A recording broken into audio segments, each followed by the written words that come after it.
Hello everyone, my name is Dewey, this is Guild Wars 2, and this specific video is a guide for the up-and-coming Halloween festivities, and there's a little scavenger hunt kind of quest system that they have implemented for Halloween, the Mad King season. If you guys were a big fan of Guild Wars 1, they had a lot of festivities and extra quests that went along with Halloween and Mad King, excuse me.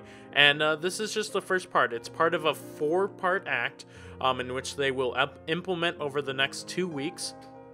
And really how you start out things is you get this email, you get this mail from them, and it gives you a nice little mark thing in which will help you uncover certain aspects of this quest, and then also a personalized trick-or-treat bag which gives you candy corn and usually some random item.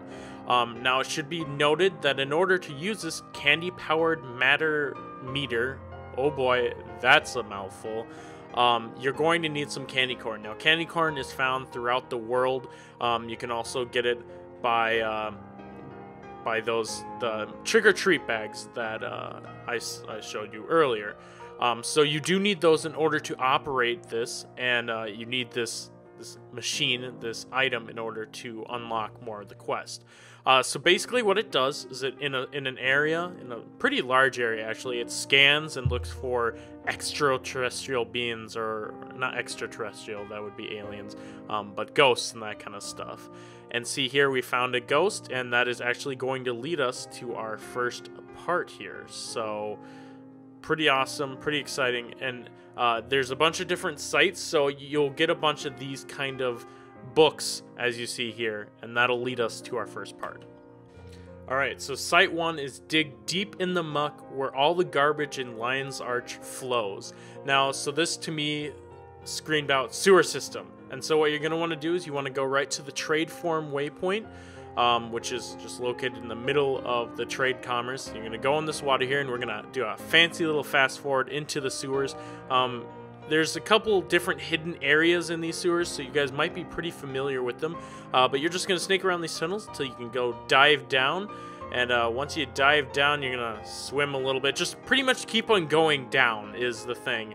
You're going to go past these wrecked ships, and then you're going to get to this final spot in which you're going to take out our fancy-dancy candy matter power, that giant mouthful of thing that I'm not going to say a lot.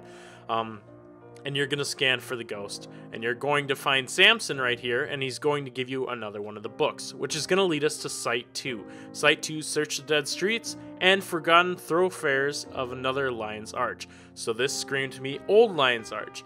Now, if you guys have explored all of Lion's Arch, you're going to find what are the remains of Old Lion's Arch, the Lion's Arch from Guild Wars 1. So keep in mind that rock right there, that rock formation is a really big beacon as to where you need to go. You're just going to swim right up to the top of this little room area here, use your scanning thing once again, and you're going to have another guy pop out, another ghost here, and she's going to give you another book, which will give you clues. All these different books give you different clues as to where things are, and that's going to lead us to Site 3. Say more now and look more where Kryta's descendants are buried. Now there's a right below Divinity's Reach, there is a nice graveyard. I guess nice, I don't know exactly how you want to say it. But so this is where that ghost is going to be, and there's going to be those carved pumpkins. Those will give you extra achievements, so I would make sure to do those. Don't talk to this priest Grenth. He has nothing for you, nothing that you want. Take out your little handy dandy scanner thing and scan the area, and you're going to find Prince King Thorn, and he's going to give you another book, and this is going to lead us to our site number 4. Now go to the hills and set down black roots in stagnant waters.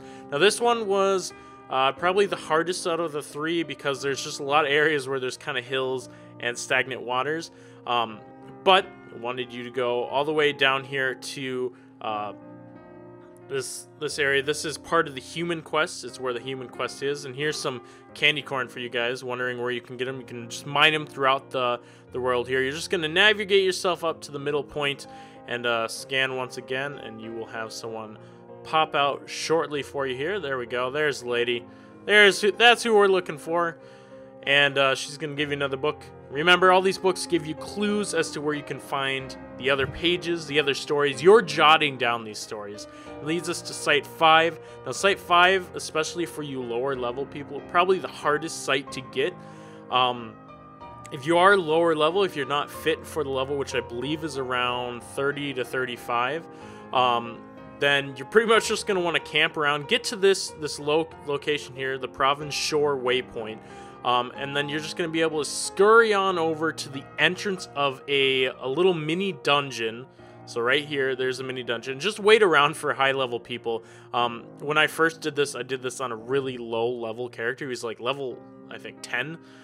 So it's getting murdered by everything here.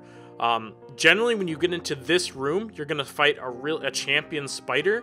But as you can see, I was a little confused because the spider hadn't spawned. The door wasn't open, so I'm like, okay, what's going on here?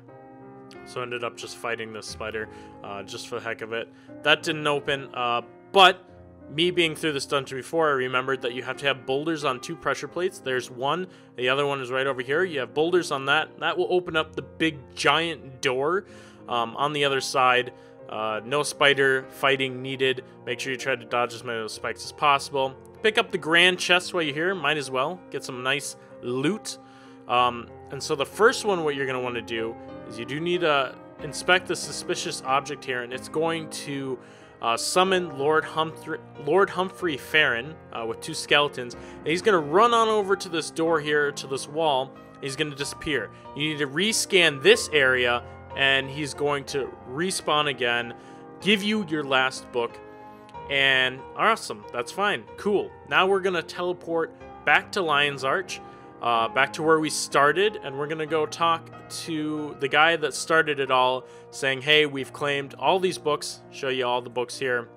A little out of order. If my inventory is a mess, I'm sorry. But so you go ahead and talk to him, and he's going to give you a nice little book. This is a backpack thing, so you can put it on the back of your character, wear it around, gives you special powers, everything like that. Pretty cool. So this has been a short look at, or a short guide for the first Halloween set. Remember, there are going to be 3 other acts. So if you guys want to see more, I really appreciate it if you leave a like. This is just, the backdrop as you got some guys fighting in the background with my character dancing and showing off. So thank you guys again, and hope to see you with some more Guild Wars 2.